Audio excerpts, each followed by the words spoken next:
Hello every one.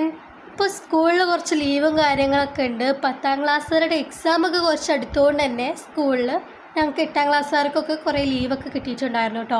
ആ സമയത്ത് ഞാനായിരുന്നു കൂടുതൽ ഉപ്പാടെ കൂടെ ഔട്ടിങ്ങിന്. കാരണം ഉമ്മ ഫുള്ള് പഞ്ചായത്തിലെ കാര്യങ്ങളൊക്കെ ആയിട്ട് ബിസിയാവും, ഇക്കാക്കയാണെങ്കിൽ കോളേജിലാവും. അപ്പം ഞാനാണ് ഉപ്പാടെ കൂടെ എപ്പോഴും ഉണ്ടാവാറ് കേട്ടോ. അപ്പോൾ ഞങ്ങളിങ്ങനെ വെറുതെ വീട്ടിൽ ഇരിക്കുന്നതിന് പകരം എവിടെയെങ്കിലൊക്കെ പോവും. അപ്പോൾ ഇന്ന് ഞങ്ങൾ കാർഡേറ്റ് നെസ്റ്റോയിൽ പോയി കളിക്കാമെന്ന് കരുതി. അപ്പം അങ്ങനെ വന്നതാണ്. അപ്പോൾ അതിലുണ്ടായിരുന്ന പോയിൻറ്റ്സ് വെച്ചിട്ട് ഞാനിതാ ഈ ഒരു കാറിൻ്റെ ഗെയിം കളിച്ചുകൊണ്ടിരിക്കുകയാണ്.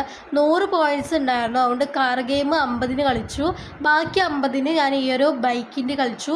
ബൈക്കിൽ ഞാൻ 4th ആയിരുന്നു കേട്ടോ, കാറിൽ ഞാൻ 3rd ആയിരുന്നു. ആ ഒരു രീതിയിലായിരുന്നു റേഞ്ച് വന്നിട്ടുണ്ടായിരുന്നു. എന്തായാലും നന്നായിട്ട് കളിച്ചു. പിന്നെ ഞാനൊരു തവളയുടെ ഉണ്ടായിരുന്നു, അത് ഞാൻ കളിച്ചു. അങ്ങനെ പിന്നെ കുറച്ച് നേരം കളിച്ചു. പിന്നെ കുറച്ച് ഷോപ്പിംഗ് ഒക്കെ ഉണ്ടായിരുന്നു. അതെന്തിനാണെന്നുള്ളതൊക്കെ ഞാൻ വഴിയേ പറയുന്നുണ്ട് കേട്ടോ. അപ്പോൾ അത് ഞാൻ ഉടൻ തന്നെ പറയും. 18ഉം 19-നുള്ള ചെറിയൊരു ഷോപ്പിംഗ് ഒക്കെ ഞാൻ ചെയ്തു. അപ്പോൾ ഷോപ്പിംഗ് എല്ലാം ചെയ്തിട്ട് നേരെ പിന്നെ വീട്ടിലേക്ക് പോരുമായിരുന്നു. അപ്പോൾ ഇനി നമ്മൾ കൂടുതൽ ഔട്ടിങ്ങിൻ്റെ വ്ളോഗും കാര്യങ്ങളൊക്കെ ഇടുന്നുണ്ട്, എല്ലാവരും വെയിറ്റ് ചെയ്യണം.